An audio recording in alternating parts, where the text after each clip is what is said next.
sometimes on when we were filming on the stage, maybe it felt like 15 people working on the film. So it's what I feel is that Stanley Kubrick created an environment for him to be able to keep production costs down to the minimum, so that he could have the ability to work for an extended period of time, to do as many takes as were necessary. But in fact, he was probably the most independent filmmaker I've ever worked with. No, absolutely. I mean, that's absolutely true. You know, the one, you could go on one of Stanley sets, particularly Full Metal Jacket, and the crew was probably the size of a... It's Stanley calling. It's guys. No, he's telling you, don't tell that story. It's all right. They're no bigger than a well-crewed student film. You know, I mean, on Full Metal Jacket we had one spark, one electrician. That was it. Because we shot so much of it in natural light. And any light we did have, you know, it was a bank of lights in the barracks, for instance, that just went up and down on a dimmer. And so he was always conscious about getting every single dollar on the screen. And it was the most important thing to him.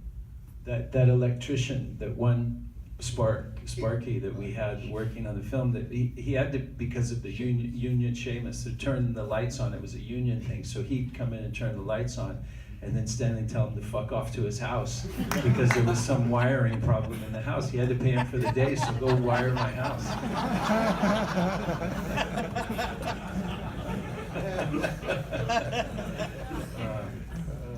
Yeah. Here's Stanley. They went in, and so they wanted to renegotiate the contracts, which wasn't a renegotiation. It was just a re-upping, you know, to continue the contracts for another, longer period of time. And Dorian came to Stanley and said, I want to renegotiate. I want more money. And Stanley couldn't believe the audacity of this young guy. He's like, you're working for Stanley Kubrick and you're asking me to pay you more money? He said, well, yeah, I got to go back to Los Angeles. I have a singing career, I have an acting career, there's other jobs. And if you want me to stay here, you're going to have to pay for it. And Stanley couldn't believe it. And I remember him stumbling around for hours, furious, with that crazy look on his face. And then he turned and he said, I'm going to kill him. I mean, I really thought, oh fuck, Stanley's going to commit murder. He's going to kill Dorian Harewood. And he said, what do you mean? He goes, I'm going to kill him. And I think that, remember when Dorian, he gets shot in the foot, he gets shot all over the body. And it was because however number of days were left on Dorian Harewood's contract, Stanley was, they put the bullet hits, he'd get hit, and it was really cold. You see Stanley wearing that hat and two coats. We were wearing Vietnam khakis. It was freezing cold. It was snowing in London, and we were dressed up for North Vietnam. And he killed him for as many days left that he had on the contract. Yeah, about 5 days, lying on the cold earth with bullet hits. And no, we have to do it again. Put more bullet hits. And they were full loads, full of, I mean, exploding blood and everything. Is that true? Now, tell me, is that true? Yeah.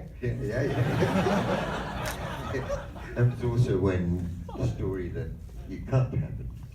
Yeah, I cut a scene that, I don't know, I mean, I cut a lot of stuff out, because again, an hour and a half, but yeah, you should tell that story, man. Well, if it's appropriate. Maybe it's appropriate in England, but not here. But I don't know. As long as you please don't mind too strong a word coming out. But I was there very early on the set one morning, and Stanley called me into his office caravan. And he... Say what we call it in America, Winnebago. Winnebago, yeah, Winnebago. So, in fact, they used to confuse Stanley because he always used to say, well, are the actors coming in the Winnie bus? And we said, you mean the mini bus? And he said, you're right.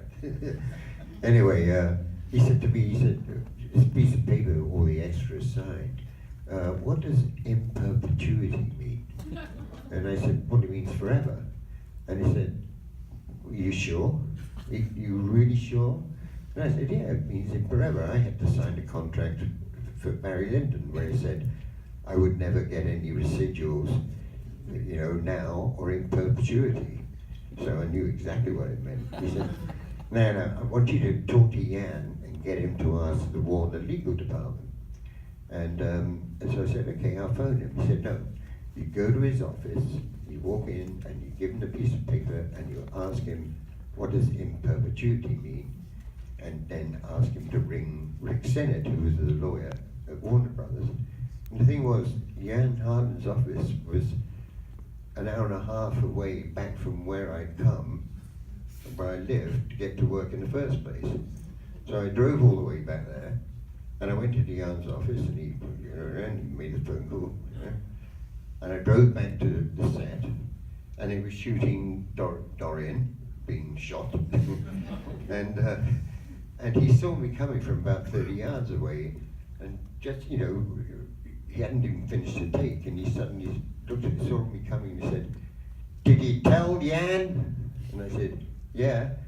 "And what did he say?" I said, "He said in perpetuity what I said, you know." He said, "Did he really say that, or are you saying he said it?" And I said, why would I say he said it?" And he said, "Because you're a cunt." And the whole crew went, and I just broke up laughing. It was the most silliest thing I'd ever heard in my life.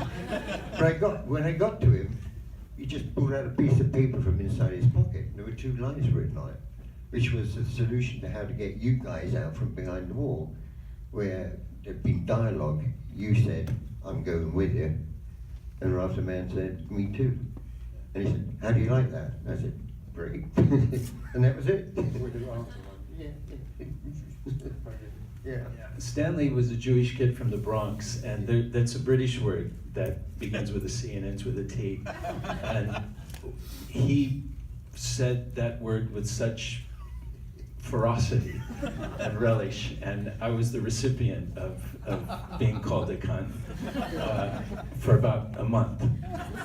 Because Stanley had a rule, a no bad ideas rule, that you could, you know, he said, if I suggest something and you don't like the idea of it, don't say that's stupid or that wouldn't work. Say, well, that's interesting. Let me think about it, or offer me an alternative idea. And I said, well, I love that idea. And you know, and we worked that way till one day I broke the rule and said it thought it was stupid and we could reshoot something like we have the rest of the fucking movie. And I couldn't believe those words had come out of my mouth, and I was trying to reach for them before they reached Stanley's ears and put them back in my mouth. And yeah, it was bad. He called me a cunt for about a month. My favorite direction from a director ever was from Stanley Kubrick, and it was very simply, are there any directors in the room? You can use this one. You can. Stanley he would clear his throat and pull on his beard. That was kind of a, Matthew, you're not gonna do it that way, are you? It's my favorite direction because it's so specific. It's so specific. Oh, but he did another one, which I always thought I'd love to use as a title for a movie, which is when Hartman was getting shot in the bathroom, right? And he came up to you, it's on film actually, and he said, I don't know what to do, Stanley. What do I do here? Because I'm standing here. Stanley said, do something brilliant.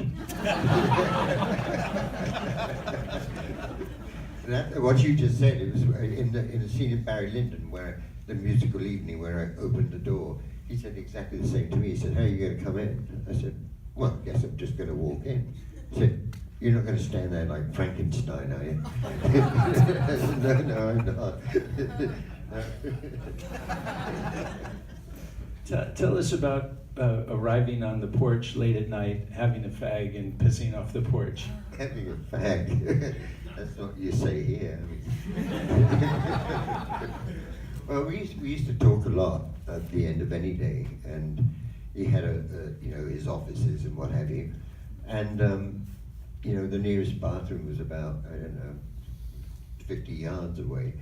But we'd have a cigarette and we'd talk about the day, and then suddenly, you know, I said, oh, I've got to go to the bathroom. He said, yeah, me too. And then we just stood there with a cigarette in one hand and our in the other, taking a long leak, as we say in English. And it was just one of those things where you just kind of stood around looking at the sky and counting the stars because we were both doing the same thing. It was kind of remarkable.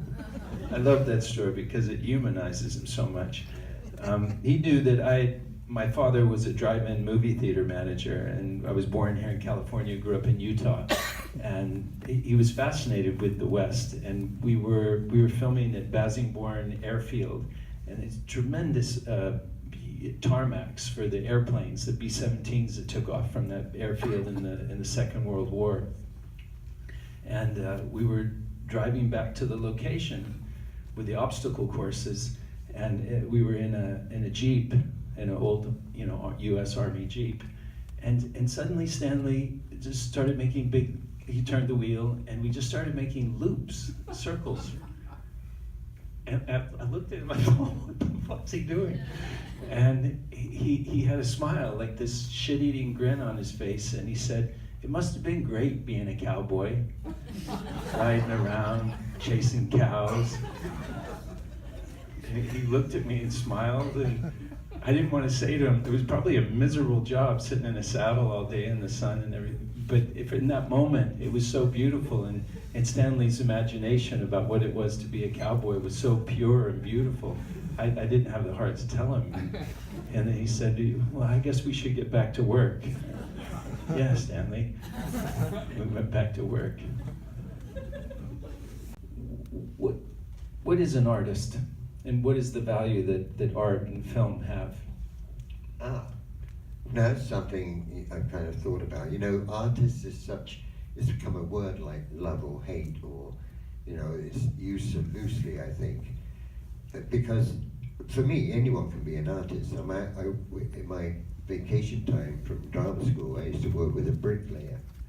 And if we actually saw the way he worked the bricks, and he really did, you know, he knew all the bonds, a Flemish bond, all of them. I mean, he was an artist at what he did, you know. And I've seen car mechanics who find their way around, because it's all a process of elimination.